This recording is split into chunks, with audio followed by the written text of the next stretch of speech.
Three wins from a state championship entering tonight. Now 22 teams need only 2 more. Inside the Fox 59 studio, this is Football Friday Night. I'm Dave Griffiths. Let's run down what's on tap for the show. Full regional rundown, reigning 4A, 5A, 6A champs. We got the play of the game winner from last week's Football Friday Night. And we'll also go to a little bit of professional football as well, previewing the Colts' weekend showdown with their AFC South rival, Jacksonville Jaguars. All those stories, plus we hit the hardwood too.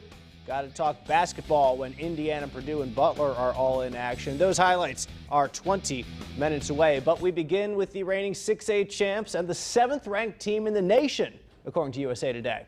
Center Grove is a powerhouse this year, no doubt. So could Lawrence North pull the upset tonight? They would at least keep it close, and it helps to have a good start. LN. Out of the gates, Montez Jones, a quarterback, looking long for the Indiana recruit. Omar Cooper goes up and gets it. The Wildcats are in business, deep in CG territory. From there, handoff Ali Richardson. Richardson reaching across the goal line for a touchdown, and Lawrence North has the first points of the game, 7-0 lead. But later, LN offense stalls. They're punting away, but James Schott gets his paw on it, blocked, and then coming back, scooped up. One-handed snag there from Jackson Griffin. That's a pretty play for the Center Grove touchdown. The CG offense gets going itself. Caden Curry, the fullback, dive for the score. Center Grove over Lawrence North, 29-19.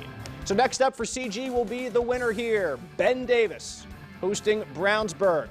First drive of the game, Giants go all the way downfield. They cap it off with Chris Patterson on the keeper from 5 yards out. They go for 2 and get it, so it's 8-0. Later, Giants have 4th and long. Juwan Swanson deep.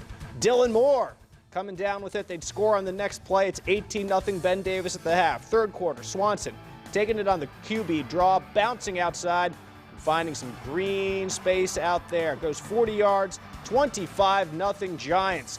Fourth quarter, now it's 32-zip Ben Davis. No one saw this blowout coming, but the Dogs do get on the board. Jaden Whitaker to Freddie Hawthorne in the corner of the end zone. But it was all Ben Davis tonight. 32-14 Giants moving on to face Center Grove. Other side of the bracket, Westfield making the trip to Fort Wayne to take on Carroll tonight. Chargers moving the ball in the first quarter, but Jeff Becker picked off. That's Trevon Hatchett going the other way with it. And taken down hard, but still, that puts the Rocks in business. Coming down, Maximus Webster in from 2 yards out, caps a 15-play drive. That offense cooking, 7-0 Westfield. Later in the first, Carroll moving the ball again, but again, playing free with the football. Drops it on the ground. Tyler Dekos recovers for the Rocks. 37-8 right now. It's late in the fourth quarter, but Westfield certainly looking good up there in Fort Wayne. Let's get another 6A score as Merrillville stays unbeaten, 39-7 over Penn. They'll take on Westfield next week. And in Class 5A, they're in overtime between Valparaiso and Michigan City, 21-all between those two squads.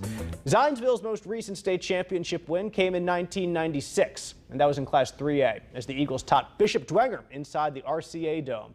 Well, those Saints are now standing in the way of a Zionsville semi-state berth. Eagles at home in Boone County with Dwenger in town. First drive for Zionsville. That's Gage Banker takes it in.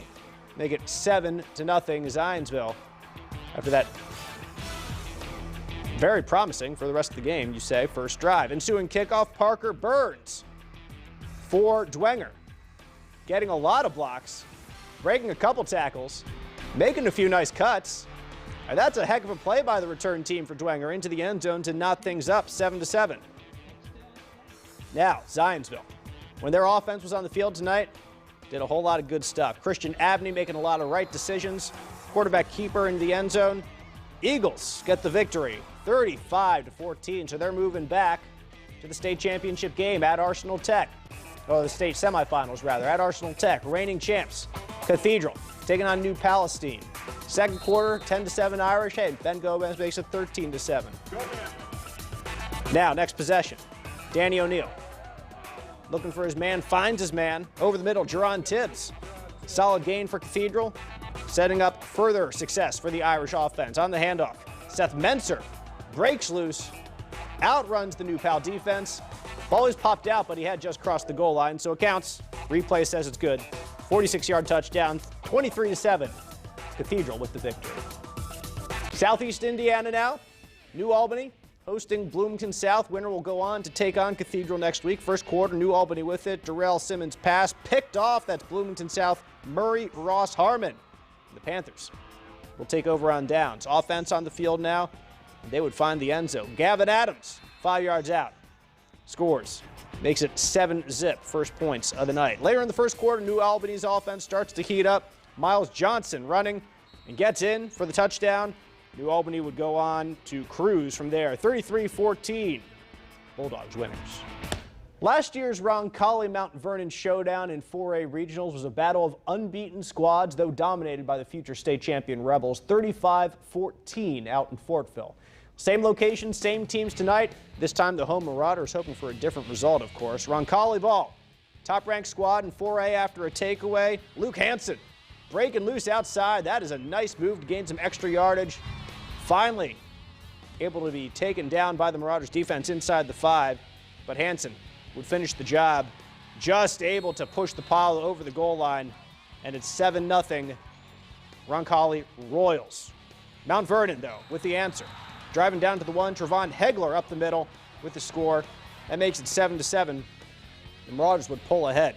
Here, Eli Brindenthal running in for the touchdown.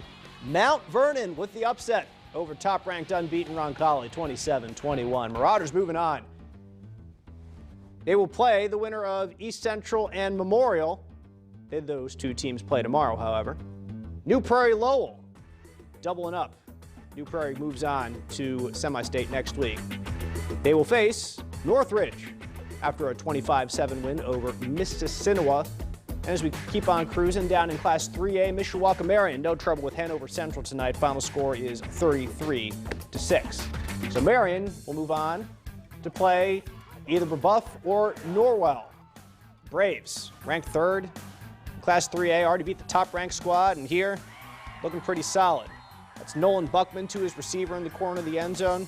Max Walters for the touchdown. Brebeuf on top. Now the Braves defense pretty stout too. Conway Zhang with the sack in the end zone. That's a safety. Give Brebeuf 2 more points. Second quarter now. Jack Myers on the carry, up the gut for the score. Braves easily moving on to semi-state. 38-9 is the final. Elsewhere in Class 3A, the other semi-state showdown will feature Tri-West after a 28-7 win over Owen Valley, taking on tomorrow's winner between Lawrenceburg and the second-ranked squad in Class 3A, Gibson Southern.